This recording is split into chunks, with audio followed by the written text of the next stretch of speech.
They built the machines that moved an empire. From muddy trenches to roaring highways, British lorries dominated global roads. But something changed. Foreign trucks arrived, factories closed. One by one, these icons vanished. Today only memories remain. Here are 10 distinct legends that rewrote transport history, counting down from obscurity to absolute immortality. Number 10. Bedford QL, Queen Lizzie. Bedford introduced the QL in March 1941 as a four-wheel drive, forward-control lorry designed for wartime combat conditions.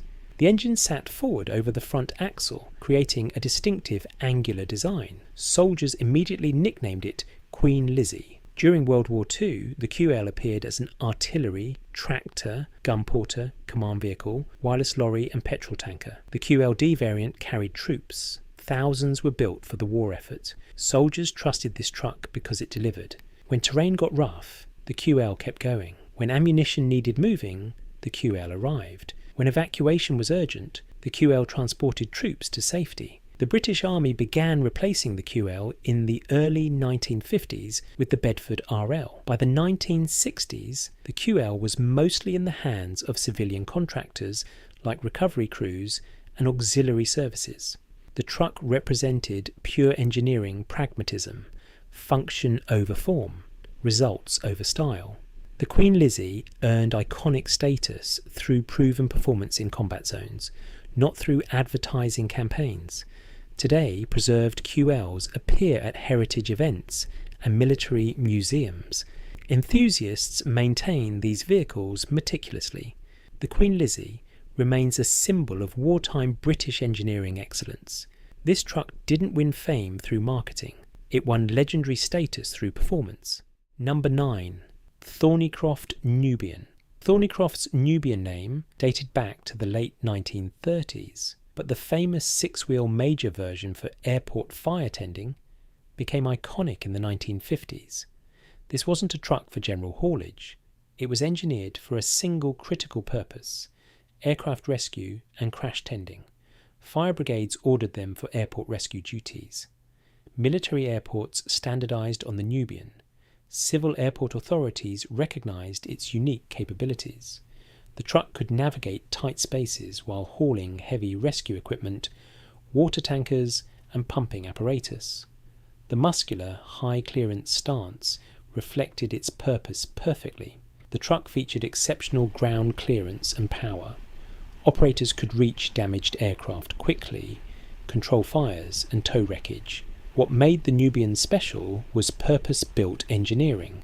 Every component was chosen for airport rescue work. Thornycroft was bought by AEC Leyland in 1961, though the Nubian name was used until the early 1970s. The truck proved that specialisation could create iconic status, even without mass production. Sometimes solving a problem perfectly for a specific industry was enough. The Nubian represented engineering excellence, focused on necessity rather than volume. Airport enthusiasts still maintain these vehicles with reverence today. Number 8. AEC Mammoth. After World War II, AEC introduced the Mammoth as a heavy-duty, 8-wheel, rigid lorry engineered to carry maximum payloads. The Mammoth was enormous. Its name was entirely accurate. This truck represented the pinnacle of British heavy hauling capability in its era. Contractors ordered them for construction sites. Quarries ordered them for stone extraction. Cement works ordered them for bulk material transport.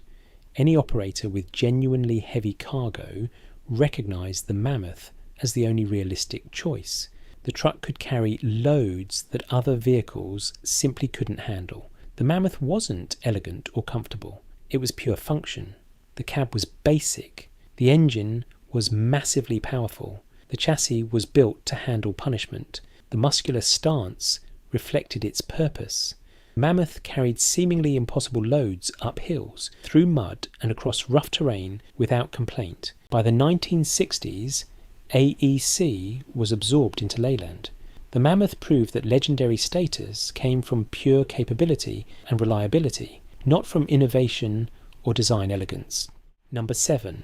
Dennis Refuse Truck. In the 1970s, Dennis became the dominant manufacturer of refuse collection vehicles across Britain.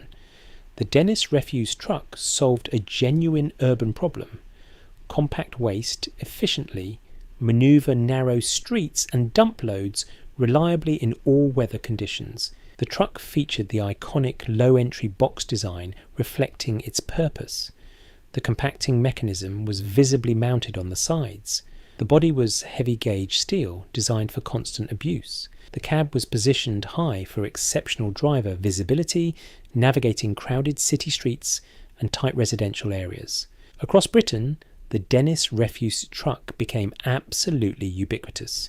Every city council ordered them. Every refuse collection team relied on them. The company continued making refuse trucks through the 2000s, proving that specialisation could sustain a business when generalisation failed. The truck became indispensable to modern urban life. Number 6. Bedford TK. Bedford introduced the TK in 1959 as a medium-duty four-wheel lorry designed for everyday haulage work. Simple, reliable, affordable. The TK became one of Britain's most recognisable lorries and appeared in countless different liveries across the nation.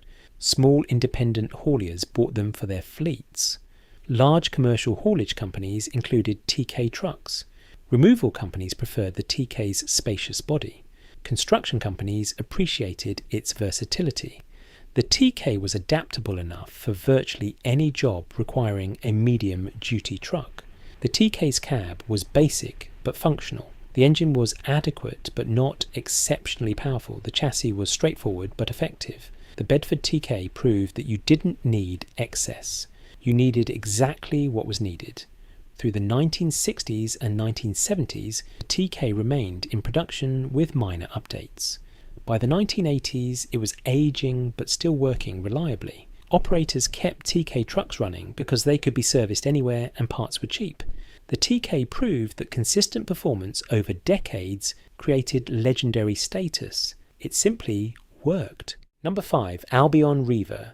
Albion introduced the Reiver in 1954 as a 3-axle, 6-wheel lorry designed for serious heavy-duty work in industrial Britain. Built in Scotstoun, Glasgow, the Reiver was powerful, distinctive, and unmistakably Scottish. It was the last great Scottish truckmaker's defining achievement. It hauled coal from Scottish mines, timber from highland forests, and construction materials across Britain. The Reiver became iconic across Scotland and northern England. The truck worked in harsh conditions that lesser vehicles couldn't handle. It hauled coal during mining booms and transported timber during forestry operations. The Reiver was everywhere Scotland's industrial economy needed hauling power. Mark Knopfler wrote a song called Border Reiver, capturing something essential. Southern bound from Glasgow town, she's shining in the sun. That song proved Albion trucks were more than machines. They were part of Scottish cultural identity. Albion's slogan was "Sure as the sunrise," emphasising reliability through engineering excellence. The Reiver embodied that promise through absolutely proven reliability. By the late 1960s, Leyland control meant the Reiver lost distinctive identity. Today, preserved Reivers appear at heritage rallies. Enthusiasts maintain them carefully. The Reiver represents a moment when Scotstoun and Scottish manufacturing led the world in truck engineering. Number 4. Scammell Scarab Snub Nose. Oliver Danson. North designed the Scammell mechanical horse concept in 1934, but the iconic 3-wheeled vehicle that people remember is the Scarab. Produced from 1948 to 1967, this was the famous snub-nose tractor unit with its distinctive rounded cab that became instantly recognisable across Britain. The Scarab had a single front wheel and 2 rear wheels. It could automatically couple and uncouple trailers without driver intervention. Most importantly, it could turn in less than its own length, navigating spaces where full-size trucks and horses struggled equally. The Scarab proved that mechanical power could replace horses without sacrificing in manoeuvrability. It became iconic by solving real urban delivery problems through intelligent design. The truck didn't push technological boundaries. It applied existing technology intelligently to navigate tight city streets where bigger vehicles couldn't reach. Number 3. Foden S21 Mickey Mouse Cab. In 1958, Foden introduced the S21 with a rounded, distinctive cab earning an immediate nickname, Mickey Mouse. This was the first glass-reinforced plastic cab in British trucking history. Foden outsourced the fiberglass work to Bowyer, a huge gamble for the time. Designers called it futuristic. The press called it Sputnik. Drivers called it Mickey Mouse. The cab featured larger windows offering improved visibility.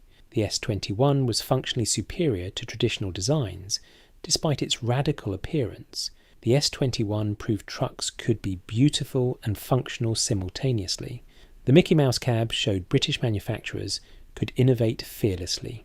It represented an optimistic moment when British engineering seemed limitless. Number 2. Leyland Ergomatic Cab. Leyland introduced the Ergomatic cab in 1964 based on a fundamental philosophy: driver comfort and safety matter commercially. The cab featured improved visibility through larger windows, ergonomic driving position based on human factors, research and logical control arrangement, matching how drivers actually worked. Before the Ergomatic, truck cabs were utilitarian and basic. Drivers experienced poor visibility from small windows, uncomfortable seating causing back pain, and controls arranged illogically. The Ergomatic changed everything completely. Drivers appreciated improvements immediately. They noticed better visibility and improved seating comfort on long journeys. The Ergomatic appeared on multiple Leyland trucks and became standard across the empire. Operators noticed benefits too. Improved driver comfort led to increased driver retention.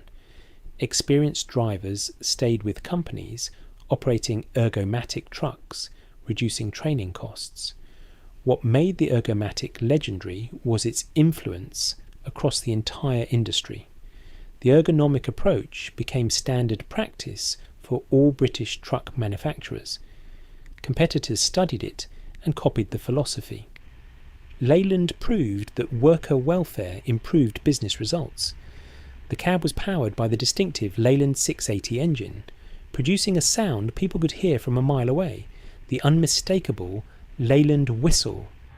Many Ergomatic-equipped trucks ended up as fairground and showman vehicles, painted in brilliant gold leaf and preserved for decades. Number 1. Scammell 100-tonner. In 1929, Scammell introduced something impossible, the 100-tonner. Only 2 were ever built. This articulated lorry was so massive it required 2 drivers to operate. One controlled the tractor unit, the second sat on the rear carrier bogie, communicating by telephone, controlling rear brakes on descents. Designed by Oliver North to move railway locomotives between Liverpool docks and other locations, the 100-tonner carried loads that seemed impossible. The heaviest load recorded was 165 tons. The truck represented the absolute apex of British heavy hauling capability. Initially powered by a Scammell petrol engine, fuel consumption was staggering.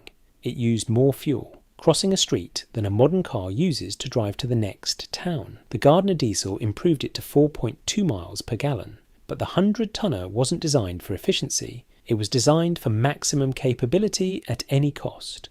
The truck's engineering was extraordinary. Oliver North designed an innovative bogie system with tremendous flexibility. The transmission handled tremendous loads. The braking system required 2 drivers communicating by telephone to coordinate rear brakes on descents. The 100-tonner represented engineering ambition at its peak. Scammell built it because British engineers believed it was possible, demonstrating British manufacturing capability to the world. These 10 distinct trucks represent different eras and engineering philosophies. Each solved problems that needed solving. Each represented the best British engineering could offer. The Queen Lizzie solved wartime problems. The Scarab replaced horses. The S21 proved trucks could be beautiful. The 100-tonner pushed every boundary. These trucks carried British commerce, soldiers and goods. They carried the reputation of an entire nation. From 1896 to 2006, British engineers and workers built trucks that shaped global commerce. These 10 titans refused to be forgotten because they mattered. They served real people. They earned iconic status through proven performance.